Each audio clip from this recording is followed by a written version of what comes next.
सितंबर का महीना था। काली अंधेरी रात थी। धीरे धीरे से हवा की ठंडी लहरें आ रही थी।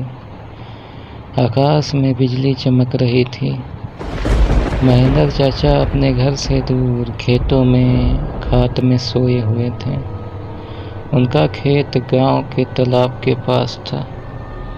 बारिश के कारण पूरा तालाब भर गया था और खेत में भी घास भी ज़्यादा हो गई थी।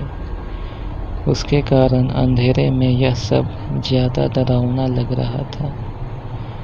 उसी तालाब के किनारे आम के 6-7 बड़े बड़े पेड़ थे। आम के पेड़ की डालियों की आवाज़ भी काफ़ी डरावनी लगती थी। अचानक खेतों में बंधी हुई भैंसों ने चिल्लाना शुरू कर दिया। महेंद्र चाचा को पता ही नहीं चल रहा था कि आखिर यह भैंसें ऐसा क्यों कर रही है। उन्हें लगा कि शायद ठंडी के कारण यह भैंसें ऐसा कर रही होगी। इसी कारण महेंद्र चाचा ने खेत में चिमनी जलाई। उसी चिमनी के उजाले में महेंद्र चाचा की नज़र उनके खाट पे पड़ी। उन्होंने देखा कि एक स्त्री उनकी खाट पे बैठी है। यह देखकर उनका शरीर डर के मारे कांपने लगा। उसी वक्त आकाश में बिजली का तेज झटका हुआ।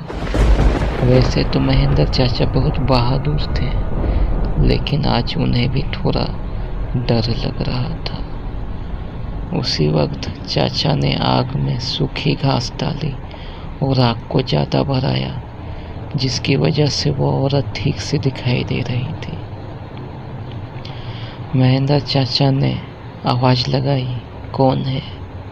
पर सामने से कोई प्रतिक्रिया नहीं मिली। इसीलिए चाचा अचंभित रह गए। उनकी समझ में कुछ नहीं आया। चाचा खड़े हो गए। चाचा ने सोचा कि अब डरने से कुछ नहीं होगा, मुझे हिम्मत से काम लेनी पड़ेगी, क्योंकि जो डर गया सो मर गया। चाचा ने एक बड़ी सी लकड़ी हाथ में ले ली और बोले, कौन हो तुम? तुम्हें क्या लगता है कि मैं तुमसे डर गया हूँ? लेकिन सच तो यही था कि चाचा अंदर से पूरी तरह से डर के मारे कांपने लगे थे।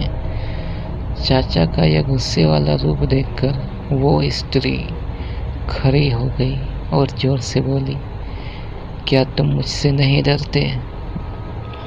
चाचा ने हिम्मत की और बोले, यहाँ से चली जाओ, वरना यह लाठी से मार मार के तेरा सर फोड़ दूंगा। यह सुनकर उस स्त्री ने जवाब दिया, अब तू मुझे मेरे ही घर से बाहर निकालेगा?